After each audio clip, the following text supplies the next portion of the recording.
নমস্কাৰ বন্ধু বান্ধৱীসকল, এয়া কি দেখিছেনে? কলপাত। আজি মই কলপাত কাটি ৰাখিছোঁ। আপোনালোকক মই এটা খুব সুন্দৰ ব্ৰেকফাষ্ট ৰেচিপি এটা দেখুৱাম। একেবাৰেই চিম্পুল। এয়া দেখিছে, মই ডাঙৰ ডাঙৰ আলু লৈ লৈছোঁ। ডাঙৰ ডাঙৰ আলু ল'ব কিন্তু এই ৰেচিপিটো। আৰু আলুখিনি মই ধুই ৰাখিছোঁ। এতিয়া মই এইখিনি কাটি দেখুৱাম আপোনালোকক কেনেকৈ কাটিব লাগে। চাওক, উল্টা পুল্টাকৈ যেনেকৈ কাটিলেই হ'ল। আপোনালোকে জানেনে বাৰু বোকাখাতৰ পেৰাৰ নাম শুনিছেনে? বোকাখাতৰ পেৰাটো যিখন হোটেলৰ কাৰণে বিখ্যাত, যিখন হোটেলত পোৱা যায় বোকাখাতৰ পেৰা, সেই হোটেলখনৰ পেৰাটোহে কিন্তু টেষ্টি। বাকী যিবিলাক দোকানৰ বা হোটেলৰ খোৱা যায় সেইবিলাক কিন্তু সিমান টেষ্টি নহয়। আৰু সেই হোটেলখনৰে এই আলু পুৰি দমৰ কথা শুনিছেনে বাৰু? যিসকলে নাই শুনা, মই আজি আপোনালোকক দেখুৱাই দিম কেনেকৈ বনায়। খুব ফেমাছ এইটো। মই খাইছোঁ, খাই ভাল পাইছোঁ আৰু মই শিকিছোঁ। ভাবিছোঁ আপোনালোককো মই দেখুৱাওঁ। এয়া চাওক, মই আলুখিনি কাটি লৈছোঁ এনেকৈ উল্টা পুল্টাকৈ। এতিয়া এয়া দেখিছে, মোৰ আলুখিনি মই উল্টা পুল্টাকৈ কাটিছোঁ। এয়া চাওক, কটা হৈ গ'ল। এতিয়া মই গেছটোত কেৰাহীখন গৰম হ'বলৈ পাতি দিছিলোঁ। ইয়াত মই কি কৰিম জানেনে? এচামুচ তেল দিম। খুব বেছি তেল দিব নালাগে। এয়া চাওক, এচামুচ তেল দিছোঁ আৰু মই ইয়াত তেল নিদিওঁ। এতিয়া মই এইখিনিতে কি কৰিম, শুকান জলকীয়াৰ গুড়ি এই হাফ চামুচতকৈও কম দিছোঁ। এয়া চাওক, জাষ্ট এটা কালাৰৰ কাৰণে দিছোঁ। দি লগে লগে মই আলুখিনি ইয়াত দি দিম।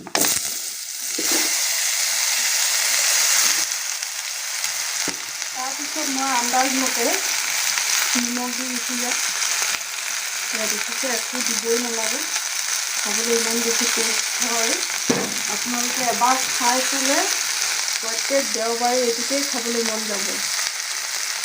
যিসকলে বোকাখাতত খাইছে তেওঁলোকে জানেই ৰেচিপিটো ইমান টেষ্টি। এয়া মই হালধি দিলোঁ আন্দাজত। এইখিনি সকলো ভালদৰে মিলাই দিছোঁ।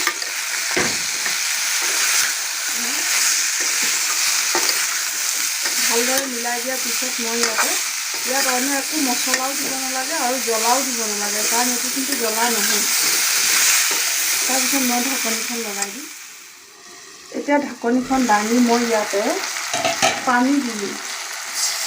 দেখিছেনে? পানী দি এইখিনি ভালদৰে সিজিবলৈ দিম। এবাৰ মই পুনৰ লৰাই দিছোঁ। পানীখিনি দিয়াৰ পিছত মই এইফালে এইখিনি ভালদৰে সিজিবলৈ দিম।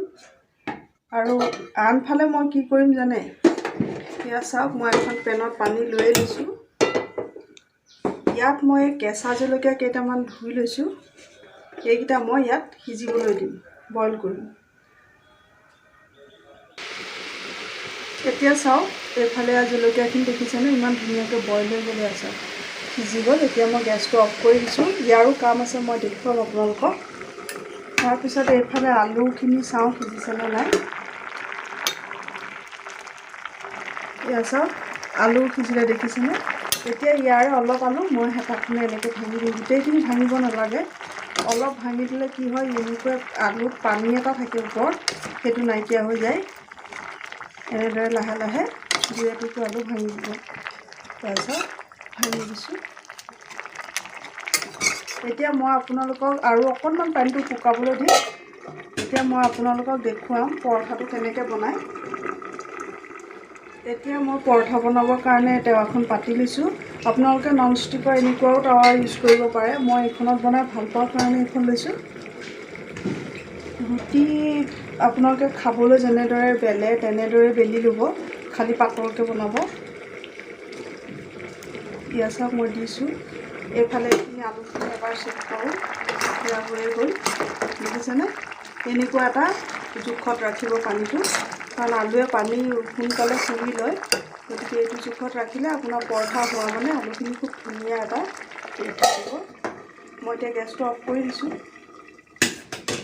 তাৰপাছত এইফালে পৰঠাখন এয়া দেখিছে অকণমান ফুলি উঠিছে, তেনেকুৱাতে এনেদৰে উল্টাই দিব। তাৰপিছত ইয়াত তেল এচামুচ এয়া মই বাতিটোত লৈ লৈছোঁ। আপোনালোকে এনেদৰে লৈ ল'ব। যদি আপোনালোকে ভাবে যে পৰঠাখন কোমল নহয়, তেতিয়া আধা ঘণ্টামান সময় ৰেষ্ট দিব মুঠি লৈ। চাওক, এনেদৰে তেল এচামুচ দি কাৰণ তাৰ বোকাকাতৰ সেই পৰঠাখন কিন্তু অত্যন্ত কোমল হয়, খাবলৈ খুব টেষ্টি হয়। মই এজ ইট ইজ তেনেকৈয়ে বনাই আপোনালোকক দেখুৱাইছোঁ। দেখিছে এচামুচ তেলতে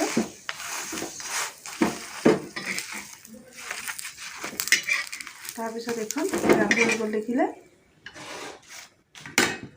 এতিয়া মই আকৌ এনেদৰে গোটেইকেইখন ৰুটি মই এনেদৰে বেলি ল'ম, বনাই দেখুৱাই দিম আপোনালোকক।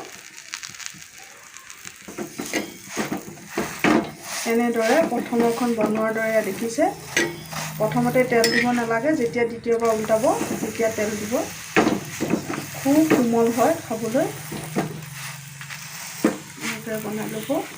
গোটেইকেইখন ৰুটি মই এনেদৰে বনাই লওঁ। এইখনো মই বনাই দিছোঁ।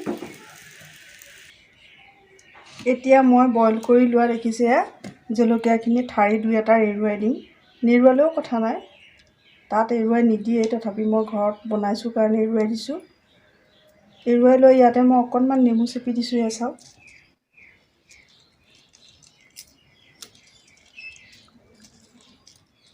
নেমুটো অকণমান বেছি হ'লেও কোনো কথা নাই ৰসটো, কাৰণ জ্বলা আছে জলকীয়া, গতিকে জ্বলাটোৱে কাটি দিবই নেমু ৰসে। তাৰপিছত মই অকণমান নিমখ দি দিছোঁ ইয়াত আন্দাজত। এতিয়া চামুচখনেৰে জলকীয়াখিনি আধা ভঙা কৰি দিম। দেখিছেনে? এই চাটনিটো কিন্তু বিৰাট টেষ্টি। এই চাটনিটোৰ কাৰণে খাওঁ খাওঁ লাগে পৰঠা আৰু এই আলুৰ দমটো। এয়া দেখিছে কেনেদৰে মই মিলাই দিলোঁ। চাওক, এতিয়া মই যে আপোনালোকক কৈছিলোঁ যে মই কলপাত কাটিছোঁ, কলপাতত কি দিম, সেই হোটেলখনত যেনেদৰেই দিয়ে মই আজি আপোনালোকক তেনেদৰে ছাৰ্ভ কৰি দেখুৱাম। এয়া দেখিছে হৈ গ'ল। মই আৰু অকণমান নেমু ইয়াত চেপি দিছোঁ। এয়া হৈ গৈছে। এতিয়া মই কলপাত দুখিলা হোটেলত দিয়াৰ দৰেই দেখুৱাই দিম দেই। এয়া চাওক, এনেকৈ পাতি দিয়ে। তাৰপিছত পৰঠা দুখন দিলোঁ। দিয়াৰ পিছত মই ইয়াতে এই চাটনি দিছোঁ চাওক। তাৰপিছত মই আলুখিনি দিম।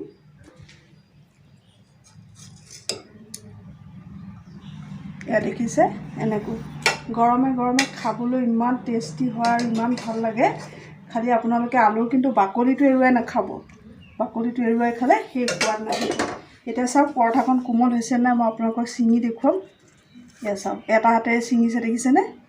এনেদৰে চাটনি লগাই এনেদৰে খাই আপোনালোকে দেওবাৰ দিনটোত এনেকৈ খাই চাব, ইমান টেষ্টি লাগে। আপোনালোকে বোকাখাট নগ'লেও হ'ব। গতিকে ভিডিঅ'টো যদি আপোনালোকে ইমানখিনিলৈকে চাইছে তেনেহ'লে নিশ্চয় ভাল লাগিছে কাৰণে চাইছে, নহয় জানো?